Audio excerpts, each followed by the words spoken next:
बिस्मिल्लाहिर्रहमानिर्रहीम, अस्सलाम वालेकुम। उम्मीद करता हूँ आप सब खैरियत से होंगे। हम भी अल्लाह पाक का करम है, फर्स्ट क्लास, बहुत गर्मी में और मज़े से है। तो आज ईद मिलन पार्टी है जी, आपके सामने ही ये सब कुछ अभी चल रहा है। इन चीज़ों का मज़ा तो सर्दी में आता है, लेकिन जो इस्लामी ईद है वो अपना जो टाइम टेबल है वो चेंज करती रहती है। मतलब हर साल ठीक है 10 दिन का फ़र्क पड़ता है। कभी यही ईद सर्दी में आती थी, अभी यही ईद आ रही है गर्मी में। तो गर्मी का कुछ पूछे ना जी। यहाँ चल रहा है बारबेक्यू, चिकन है, साथ में मलाई बोटी है, और यहाँ मटन की रानें हैं वो रखी हुई हैं, स्टीम कर रहे हैं उसको। प्रोग्राम कुछ और था, लेकिन टाइम की किल्लत की वजह से जो हो सका वो कर रहे हैं। ईद पे कोई ब्लॉग नहीं बना सका, तो उम्मीद करता हूँ आपको अच्छा लगेगा। तो इंशाल्लाह मैं कोशिश करूँगा जल्दी अपलोड करने की।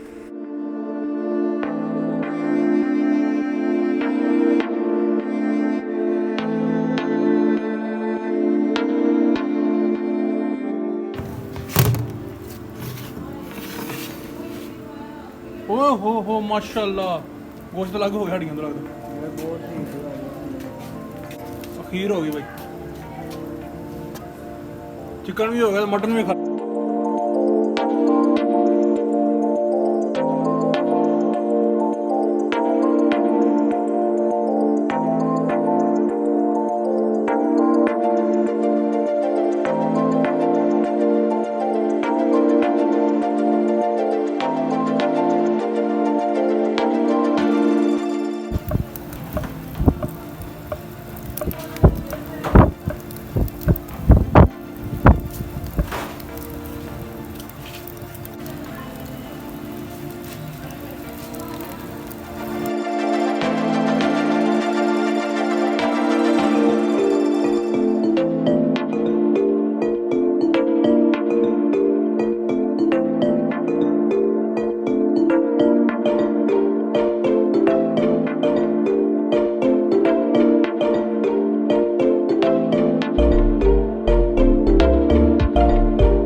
भाई दोबारा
हाँ जी सफियान भाई, मुबशर पुत्र मजा ही आ गया।